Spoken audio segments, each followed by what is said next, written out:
Welcome to Showing Up Solo, your go-to source for solopreneur success in the digital world. You're not just running a business, you're wearing all the hats, from CEO to content creator. What if I told you there's a way to master online marketing without sacrificing all your time? Hello everybody, and welcome to an extra special episode of Showing Up Solo. It's our 50th episode. I cannot believe that together with Nicole, I've done 50 episodes of this video podcast. That blows my mind. We've been at it for almost 2 years now. Speaking of Nicole, time to address an elephant in the room. You may have noticed in the last few episodes that Nicole has not been here. Nicole is alive and well, but she has had to take a step back from her business and therefore from the podcast because she needs to focus on her family. And one of the things we promised ourselves when we started working together, when we started the podcast, was that we were always going to support each other, putting our families first. So I totally support her in this, but that is why you don't see Nicole here as much as you did before. Nevertheless, I hope you're enjoying the episodes that I've been doing solo. I truly am showing up solo now. And in honor of our 50th episode, I have asked you to send me in your burning marketing questions, and I'm going to answer them today. Now, I've done my best to organize them, but if I jump about a little bit, I apologize, but let's start going into these questions that you've submitted. The first few are about consistency and strategy. So let's see what we've got here. How do you create consistency over time? And how do I not bore people with repetition? I love those questions. I get those questions a lot. So the easiest way, I believe, to create consistency over time is preparation. One of the reasons that I am able to get this podcast out every other Wednesday, no matter what goes on in my life, is preparation. Nicole and I, when we were doing it, we would get together and we would batch 6 months episodes. I record multiple episodes ahead of time. In fact, I am recording this episode ahead of time. And I also have the support of an amazing podcast manager, Rachel Botfield of RBVA. I'll make sure I leave a link to her business in the show notes so that you can reach her if you're interested in having her support on your own show. Because of her, she keeps me accountable. And that is how I'm able to have consistency, is I prepare ahead of time. And when I don't prepare ahead of time, for example, if I haven't prepared my reels in advance, prepared the captions and the graphics, I definitely let things slide. Over the summer, if I haven't had a chance to pre-schedule all my content, my Instagram feed goes pretty quiet. So my biggest advice for creating consistency over time is to plan ahead and to batch your content and get it scheduled. In terms of not boring people with repetition, well, there's a couple factors there. One, repetition is good. The more you repeat a message, the more it is remembered. So repetition is actually a really good thing in your marketing. McDonald's doesn't have a new tagline for every ad. It's always, I'm loving it. And so they don't worry about boring you with that catchphrase. They use the same one consistently so that when you hear it, like I bet as soon as I said that, you could see it, you could hear the ba-da-ba-ba-ba in your head. That is what McDonald's does. They have that repetition to create that connection in your brain. So repetition is actually really good. It's one of the things that will actually boost your brand's presence online. And if you're worried about boring people, here's a couple things to consider. On your social media feed, only about 4 to 7% of your audience will see each post you post, which can sound pretty disheartening, but you're competing with algorithms, you're competing with other people's content, you're also competing with people's busy lives and schedules. The chances of them being online at the time that the algorithm chooses to show that piece of content to them are slim. So most people won't have noticed. And I can tell you from experience, I have multiple clients where we use a repurposing strategy. We reuse a lot of their previous captions. We just switch up the graphic, maybe put a different video with it, but we use the same captions over and over and over again, and they have never received a complaint about the repetition. The other thing to note is, if someone does see a message twice and they remember that they've seen it twice, if it's something helpful, chances are they will be grateful to hear it. Ever had that moment where you hear about something that could be really useful for you, but you hear about it at a time that's really inconvenient? Maybe you're trying to rush to get the kids off to school, or you've got to get somewhere and you just don't have time to really focus on it, to write it down, to go dive into it.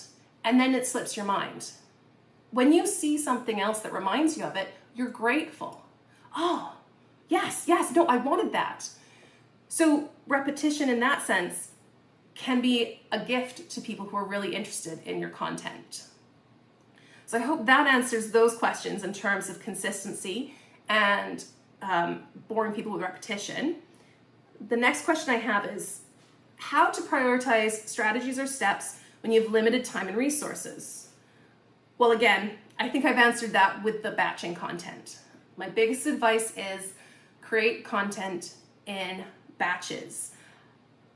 I've spent about an hour faffing about trying to get this camera set up to film this episode. In the past, Nicole and I have gotten together and we have batched 6 months worth of episodes in one session. And then the next day we create a whole bunch of Reels content. And if I had to faff around and set this camera up for every single episode, it would take forever. It would eat up so much of my time. Whereas if I sit down now, no matter the fact that I've spent this hour, everything I record now, everything I batch now is saving me time in the long run because I don't have to set it up each time. So whatever works best for your schedule and for your tolerance, I suggest, my advice is set aside 1 day every 3 months or 2 days every 6 months and pre-create your content, whether that's recording videos or it's writing blog posts or writing captions. But my biggest recommendation is to batch that content. And actually that brings me on to another question, which is any easy to implement time management hacks that don't require adding too many expensive tech tools. Well, another time management hack is to create long form content, video podcast episodes, audio podcast episodes, blogs, longer pieces of content that you can chop up and repurpose into short form content. And there's so many tools on the market now using AI that can create that for you. I have been using an AI called from opus.pro. Again, I will leave a link in the show notes. And all I do is I drop the YouTube link to a past episode and it gives me 9 to 10 different videos in portrait orientation, perfect for Reels and TikTok and YouTube Shorts. It edits it, so it cuts out any ums and ahs, so the most effective, most interesting pieces of content are in that short video. It adds closed captions, and it ranks it based on how viral it thinks it will go. This has been such a huge time saver. Before, I was putting these videos into CapCut and I was manually cutting them down, watching them to find the most interesting eye or ear-catching snippets to create these shorter videos. And I was averaging about 3 videos an episode because that was about as much as I could tolerate. And now I have this other, this AI program that does most of it for me. Now that one is an investment. It does cost a monthly amount. You can use something like CapCut to do the chopping up yourself, and CapCut will auto-generate captions for you as well. So that's a less expensive because that one's free. The other option is I use otter.ai. I've been recommending that for years as a transcriber. So you can put any video or audio file into there and it'll transcribe it. This is great then if you want to convert it into a blog post. because you can take that transcript and you can drop it into something like ChatGPT and have ChatGPT convert your podcast episode into a blog post. Or you can give ChatGPT the transcript of a short form video and say, write me some captions for this. So there are a lot of easy to use AI programs out there, and probably by the time this episode airs, or by the time you're listening to it, there's even more available, and they're really not that expensive. Again, my advice, create long form content that you can chop up into smaller content and batch your content ahead of time. Social media can be a bottomless hole, so what is realistically the minimum effort or engagement needed to see a meaningful return? This is a good question, and it's a difficult one to answer. It's one of those how long is a piece of string kind of questions to answer. If you're asking me what you should prioritize on your social media, my recommendation is to prioritize engaging with other people's content above anything else. If you have a limited amount of time, prioritize engaging with the accounts of people who are your ideal clients. Connect with them, have a conversation. Don't spam them, but look at their content. If they bring up a comment or a post that's relevant to what you do, add some free value by providing a little bit of education. We have to remember that social media platforms are all about being social, so engagement is your priority. Other than that, it depends on the platform. LinkedIn, for example, once a week is more than enough. In fact, if you have a smaller audience, 500 connections or less, even 1,000 connections or less, every 48 hours is more than enough. And people use LinkedIn mostly Monday through Friday. And if you think about it, most people on Mondays have full inboxes and full heads, and they don't want to read through a bunch of content on LinkedIn. And on Fridays, people are already checked out for the weekend. So if you posted Tuesdays and Thursdays on LinkedIn, or even just Wednesdays, that's plenty. Something like Instagram, again, and I'm talking business to business here, it's a little different if you're business to consumer. But if you think about it, if you're selling business services, most people, the best time to post is between Tuesdays and Thursdays. And if all you can manage is one post a week, then just post once a week. And again, the different platforms, it will depend on the platform, but the biggest thing you can do is to just be consistent. So if all you can do is post once a week, consistently post once a week. You want to build habits in your audience. I've talked about my favorite YouTuber in the past, Mariah Elizabeth. I love her content, and I know that every Friday it'll be out at 1 p.m. my time, Pacific time. So I know that. She's formed a habit with me. Every Friday when I notice it's coming close to 1 p.m. or it's just after 1 p.m., I automatically want to go watch her content because I know a new video will be out, and she's consistent. The only time she's missed posting were the two times where she's missed 2 weeks, and that was because she was giving birth. So her consistency is remarkable. And she has built a habit in me as one of her subscribers. So build habits in your audience and have their consumption of your content based on what makes sense for you versus trying to flood the social media platforms with as much content as you can find. How do I know what my audience wants? And how do I know what the real needs of my customers are? And I've also got, what does my target audience want to know? So these are all around the same question, is how to know what kind of content to put out there. Well, there's lots of ways to find out. One, you could do what I just did to get all the questions for this episode and put out a survey. I put out a survey. I said anyone who completes this will be entered in a draw and they'll win a $50 Starbucks card. And that's where I got a lot of these questions from. The other thing you can do is go into Facebook groups where your ideal client hangs out and see what questions they're asking, what advice they're asking.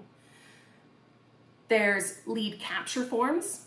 So I know that we've talked about this in the past, but basically, if you use a program, say Calendly, for people to book appointments or calls, or you use a CRM program like Dubsado. CRM, it's just basically a program that manages all your customer information in one place, that you can build what's called a lead capture form, which just gathers information. If someone's booking an appointment with you, you're as a minimum going to be gathering their name and email address so you can send confirmations out. In addition to that, ask a few other questions. What's your website? What's your social media handles? What are you hoping to get out of this call? Have you outsourced before? Up to you how many questions you add, but that can be a really good source of information, especially if you find yourself on calls where you're on a call with a client and you're like, you are not the person I want to be attracting. It can give you a lot of information about the wrong people so you know what to avoid in your marketing. The other thing is search engines. So obviously most people think of Google when they think of search engines and the other big search engines, but YouTube, Pinterest, and Instagram are also search engines, and YouTube and Pinterest are second to Google in popularity. If you start typing in keywords and looking at what what the predicted text tells you, when you start typing into Google and you say like, what is, and it starts completing your sentence for you, that's based on what other people have searched. So if you look at those questions, you can start to see what other people are asking. So start typing in the questions that your clients will be asking. Now, a note, this is an example I have of recently. So I had to put an anchor link on a website. Now, I had no idea it was called an anchor link. For those of you who don't know either, it's basically when you put, you have those buttons where you click back to top and it scoots you back to the top of the page, or you click more info and it scoots you down to this part of the same page that has more info. That's an anchor link or a jump link. And I didn't know what it was called. So I just typed into Google, how do I make a button that jumps to another part of the page on Squarespace? And I got a help article, it gave me the answer, and now I know that it's an anchor link. But if I was someone who was if I wanted my blog post, if I was someone who specialized in coding for Squarespace and I wanted to have a blog post come up as a response to that question, I need to make sure my title encompasses or answers the question that my ideal client would be typing. So I want to have something that says how to create a link that jumps to a different part of the page, not how to create an anchor link, because the audience doesn't know what's called an anchor link. So remember where your audience is. They don't know as much as you do. That's why they need you. So make sure that when you are writing content for them, you're answering the questions they're asking. Another really fantastic place to find those questions is answerthepublic.com. You type in a keyword or two keywords, and it'll show you all the questions people are typing into search engines related to those keywords. And my advice is pick one or two and that you think you can answer, and then answer them. I always suggest using my full circle content method, which I'll leave a link to it, but that is our whole approach with the full circle content method is go to answerthepublic.com, pick a question, answer it in a 10-minute video, repurpose that content, and now you have like 20 pieces of social media content from one question. So that's the full circle content method if you're interested in finding out both how to batch and repurpose your content, but also how to find out what your audience is interested in learning. It's a really good resource for that, completely free. I'll leave a link in the show notes. Where is the best place for me to market myself? This again depends on your ideal client. It depends on two things, your ideal client and the kinds of content you want to create. There's so many social media platforms out there, it can be really overwhelming. So one piece of advice that new solopreneurs often hear is focus on one platform and get really good at that before you start adding others in. If that's your strategy, then my advice is to find the platform your ideal client hangs out on. So platforms like Instagram and Pinterest have a majority of people who identify as women as users. And the main ages are 25 to 40, I believe. Platforms like LinkedIn and Twitter, the majority of users identify as men. I think LinkedIn, the audience skews a little older. Facebook, for example, that skews a little older. TikTok skews a little younger. So figure out which platforms your audience is using. And the other thing to remember is like, what are they using that platform for? If you deal with C-suite execs or higher level people, they would probably prefer to have these interactions or to learn about business related opportunities on LinkedIn versus their Instagram. Whereas if your audience is a busy mom, she's probably on Instagram more than she is on LinkedIn. So pick the platform where you know your audience is hanging out. The other thing you can do is to go from a content first perspective. Figure out what kind of content you want to create. Again, this is going back to that full circle content method. Highly recommend accessing it. But make the content and then put the content on the platforms you can. So for example, record a 10-minute video. That video can go on Instagram, LinkedIn, Facebook, and YouTube. Turn it into audio. Now it can go on all the podcasting platforms. Create a blog post from it. Perfect for things like Medium. Cut it into shorter videos. Now you've got YouTube Shorts and TikTok and Reels. So start to think about how you can transform your content so that it can go on multiple platforms. And that's another way to approach it. I'm not used to doing these just me talking ones, so I'm hoping you're enjoying this different format.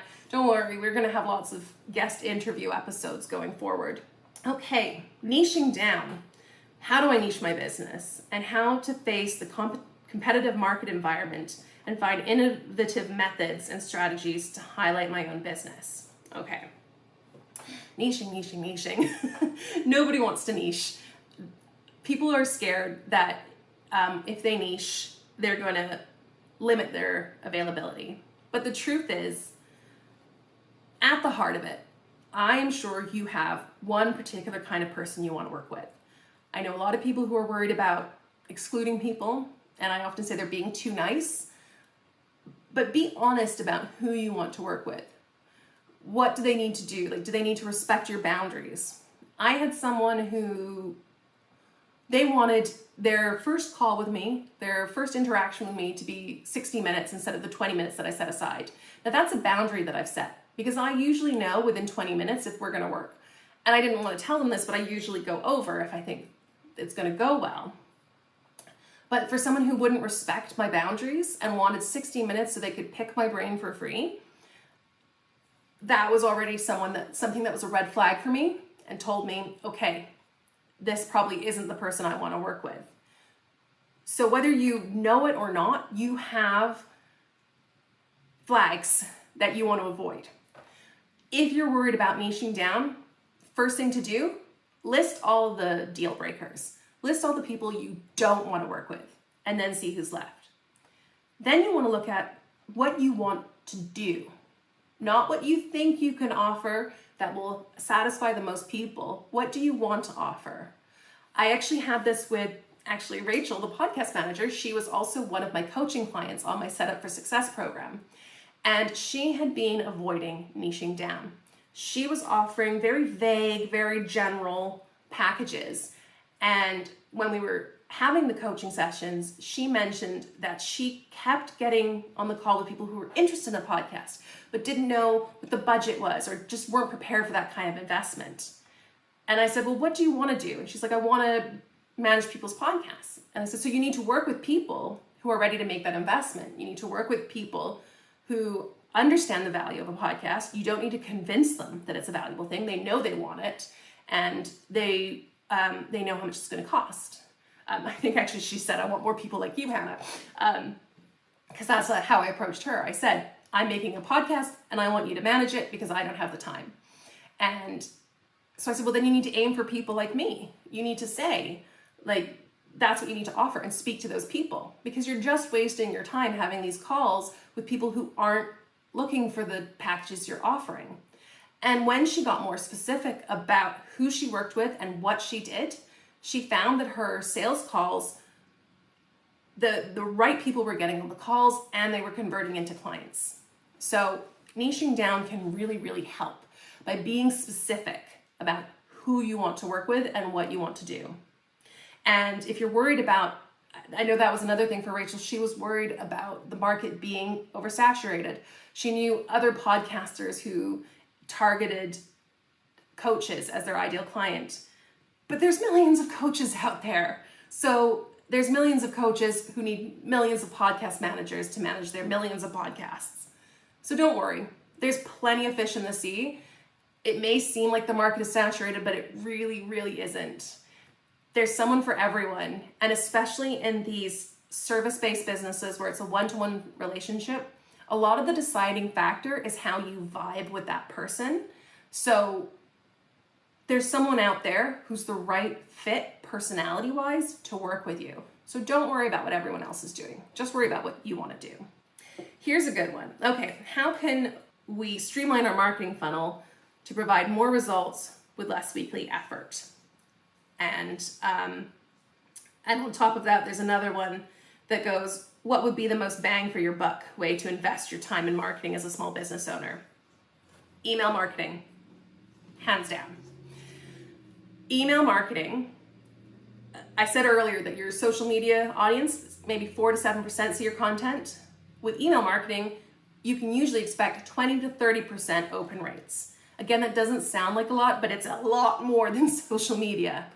And when someone first subscribes to your newsletter, the open rates start at, say, 80 to 90, and then slowly slide down to that 20 to 30. Email marketing is way more effective than social media marketing. I think on average, you see a 3,800% return on investment for it, which is just crazy. So email marketing is definitely the most bang for your buck. You can write a really great email sequence. I have scripts if you're interested. I will leave links to that in the show notes too. But you can write an email sequence and you can automate it in something like Flowdesk or MailChimp or MailerLite. There's lots of free options as well as paid for options. My preference is Flowdesk because it is the easiest platform to figure out. It takes, you can easily teach it yourself, but they also have great help docs, and I've even recorded a mini course in how to set up your Flowdesk account.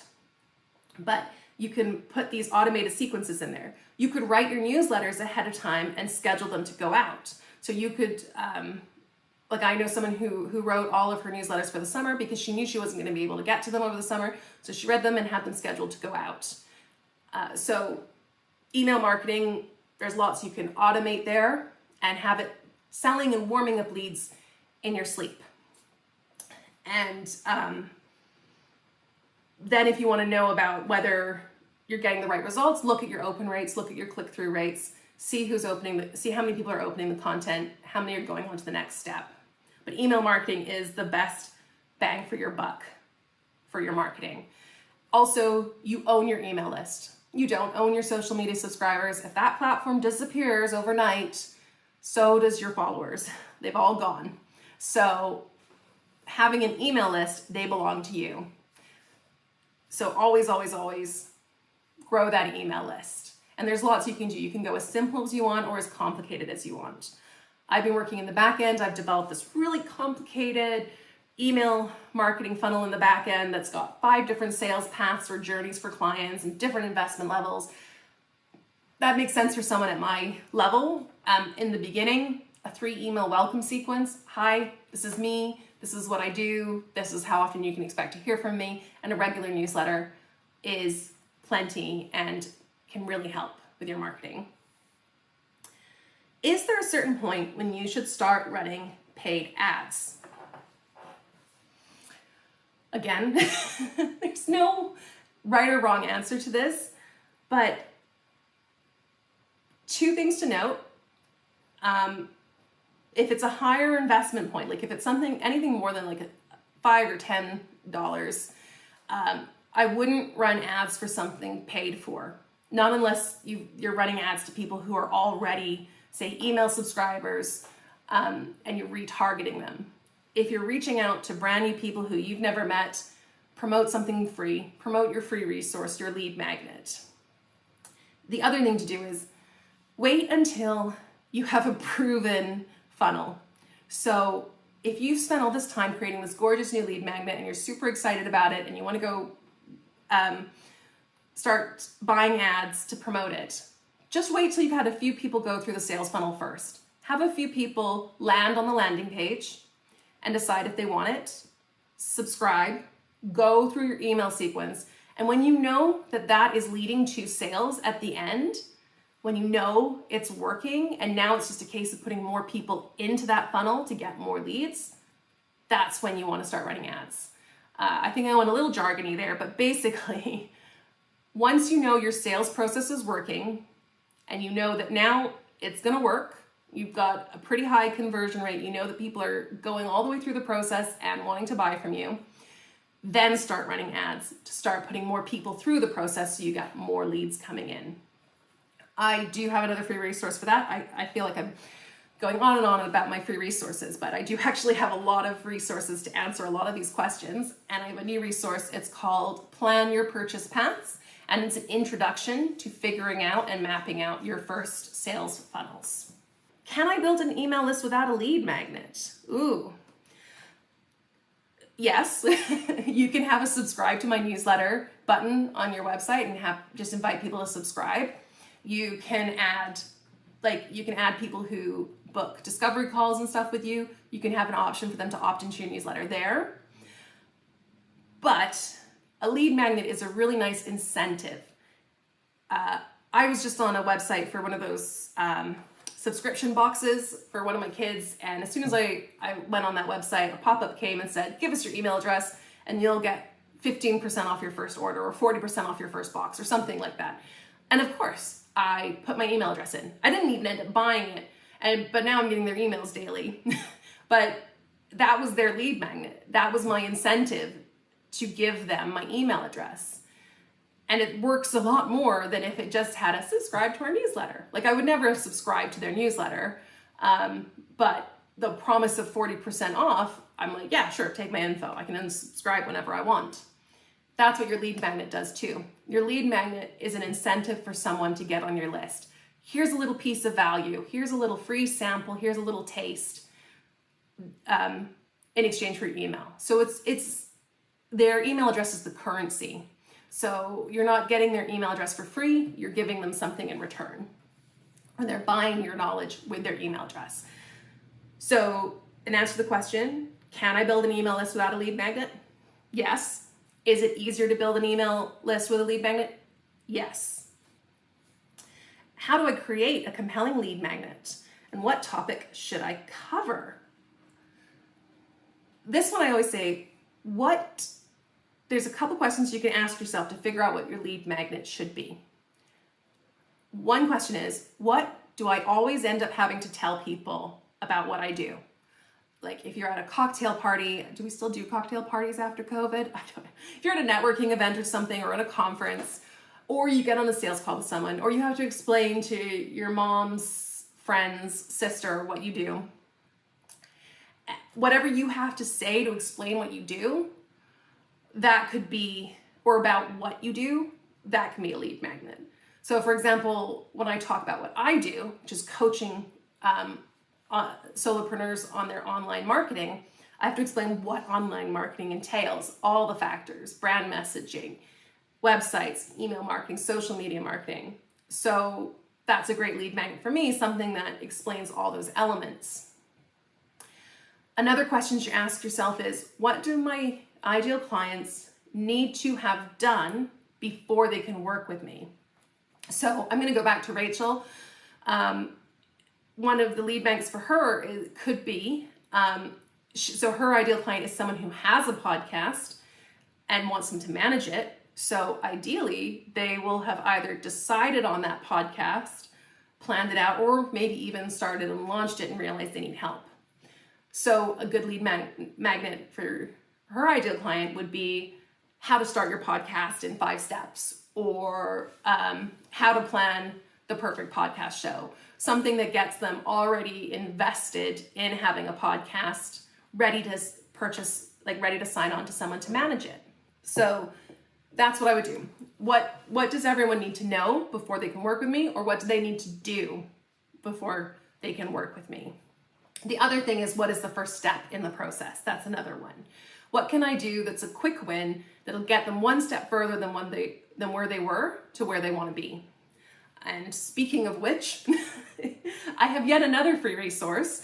And this one is actually my lead magnet template and landing page template. So it is a little guide which helps you brainstorm your lead magnet, and then it comes with a gorgeous Canva template that'll help you design your PDF lead magnet if you decide to go with a digital document, and a Canva template for a landing page, which is basically just the web page people go to put their email address in and grab your freebie.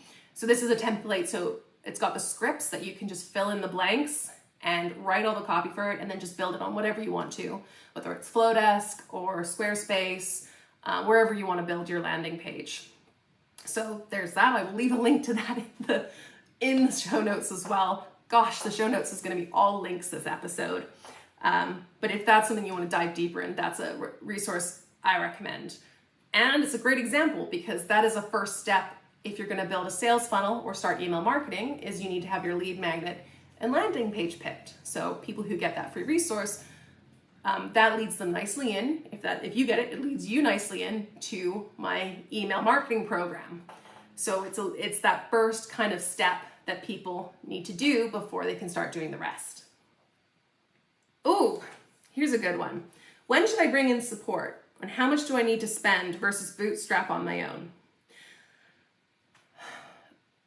Bringing in support is awesome.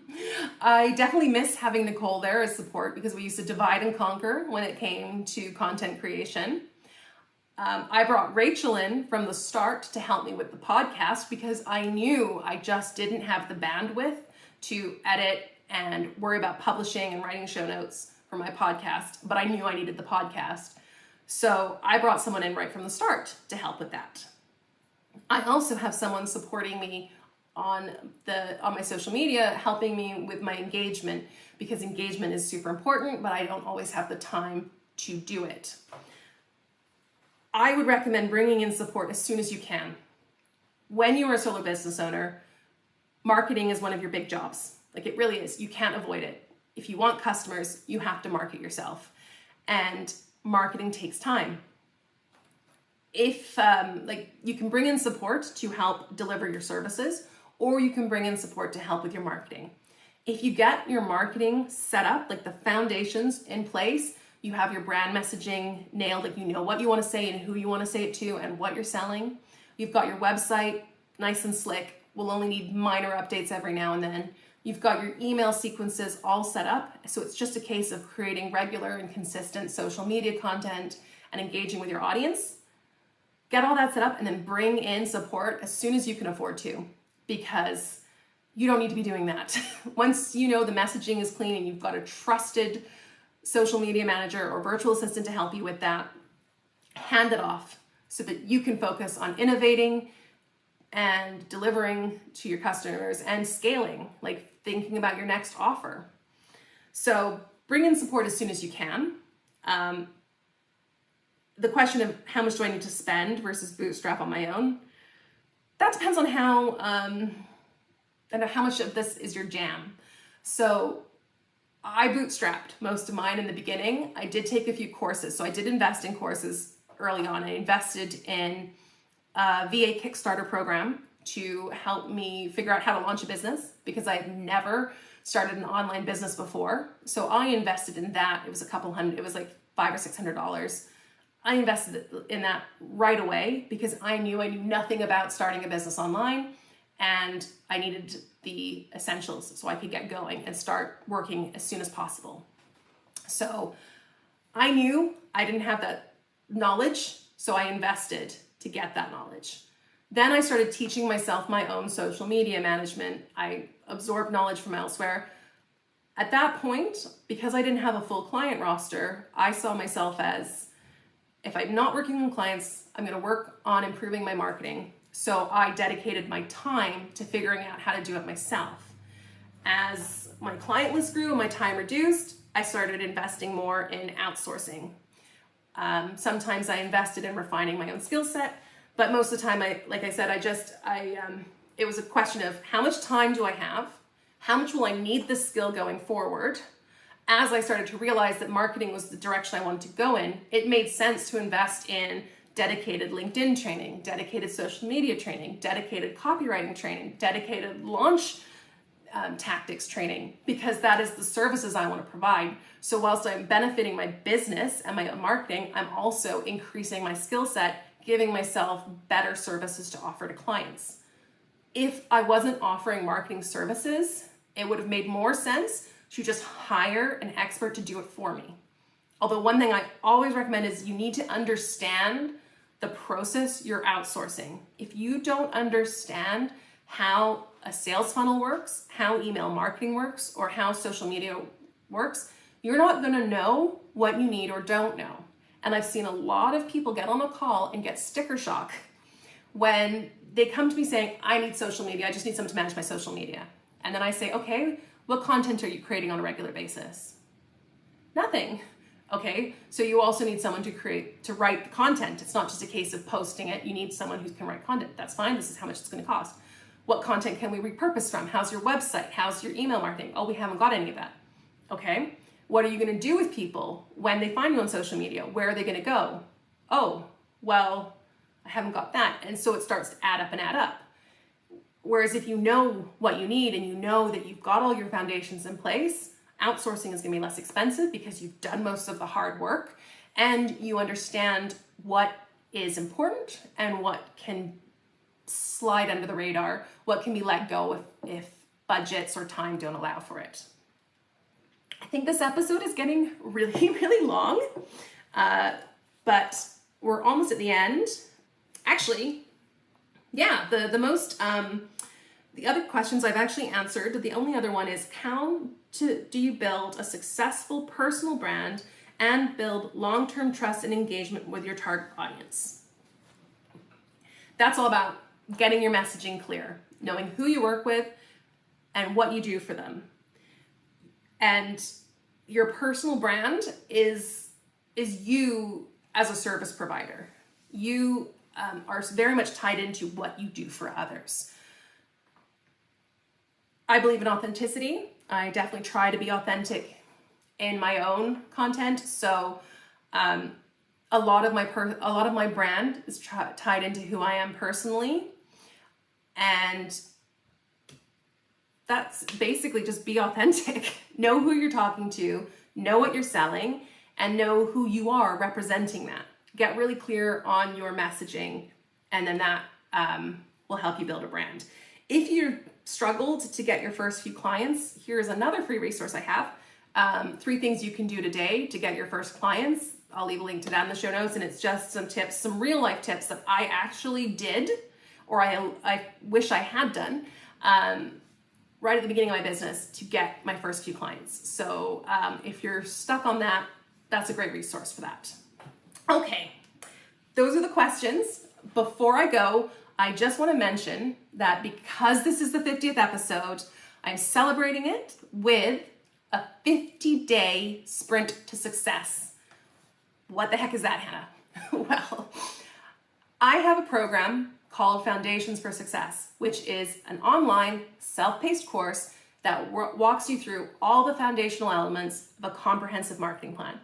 Refining your brand message, creating a wonderful website, implementing email marketing with ease, and my full circle content method, my approach to planning a social media marketing plan that is easy to implement, doesn't take all your time, and uses a lot of content that you've already created doing those first few steps. So this is actually going to be 50% off for 1 week only. Let me pull up the dates. So between October 25th and November 1st, you will be able to get the Foundations for Success program at 50% off the regular price in celebration of this 50th episode. And then between November 5th, then between November 5th and December 24th, you will be invited into a private Facebook group, and I will be showing up daily to answer your questions, provide extra mini trainings, and give real-time expert feedback on all the things you create. So what's really great about this is we're committing to work through this course together as a group, as a community, with hands-on support, and getting all of your marketing foundations set up and in place so that you can take Christmas off or take the holidays off if Christmas isn't what you celebrate. You can take the holidays off and then start January 2024 with a bang, ready to go. Everything's in place. Content's planned, your website's looking great, your email marketing's all set up. So this is a really great opportunity. I am only doing this to celebrate the 50th episode. It is a crazy offer, this price, and you're also getting a group coaching element thrown in. So highly recommend signing up for this. I will, again, leave a link to the page. You can go to 50daysprint.com, 50daysprint.com to find out more about the 50-day sprint and to get that 50% discount on the Foundations for Success. So thank you, everyone, for being a part of my journey, for sticking with me for 50 episodes. Let me know if you want more episodes like this. You probably noticed we're mixing them up. We're doing some panel style episodes. We're doing some one-on-one interviews. Let me know if you want some more episodes like this or what you've enjoyed about the show. And until next episode, thank you so much for being here and tuning in. Goodbye. Thanks for tuning in to another episode of Showing Up Solo. If you've enjoyed this episode, please consider leaving us a review or sharing your thoughts in the comments. These simple gestures help us appease the algorithm gods and continue to bring you great, free education. Ready to navigate the world of marketing with confidence? Take the Marketing Compass quiz, available at showingupsolo.com, to discover the next phase of your journey. And don't forget to explore our range of courses and coaching programs while you're there. Let's transform your solo venture into a thriving success story together. Until the next episode, keep showing up and making your mark in the world of solopreneurship. See you soon.